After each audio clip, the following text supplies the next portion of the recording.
नमस्कार. आज आपण बनवूया व्हेज दालच्या. व्हेज दालच्यासाठी आपण इथं काही भाज्या आणि डाळी घेतलेल्या आहेत. पौष्टिक असा चवदार चटकदार व्हेज दालच्या छान होतो. 3 प्रकारच्या डाळी तूर डाळ, मसूर डाळ, मूग डाळ घेतलेली आहे. दुधी भोपळा घेतलेला आहे. सिमला मिरची, फ्लॉवर, वाटाणे, खडे मसाले, कांदा, टोमॅटो टाकून डाळीला 4 शिट्ट्या काढून घेतल्यात. हळद, हिंग टाकलेलं आहे. आता ही डाळ आपण फोडणीला टाकूया. डाळ न घोटता आपल्याला फोडणीला टाकायची. तेल छान गरम झालंय. जिरे मोहरीची फोडणी करूया. कांदा परतून घेऊया. तमालपत्र, हिरवी मिरची टाकूया. टोमॅटो टाकूया.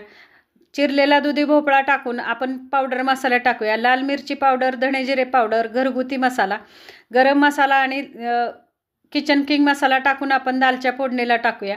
दुधी भोपळा थोडासा 5 मिनिट आपल्याला मसाल्यामध्ये शिजून द्यायचा आहे. त्याच्यानंतर डाळ फोडणीला टाकायची. डाळ छान 5 मिनिट उकळली की त्याच्यामध्ये आपण चिंचेचा कोळ आणि कोथिंबीर टाकून एक 5 मिनिट दालच्या उकळून द्यायचा आहे. करून पहा, खाऊन पहा. धन्यवाद मंडळी.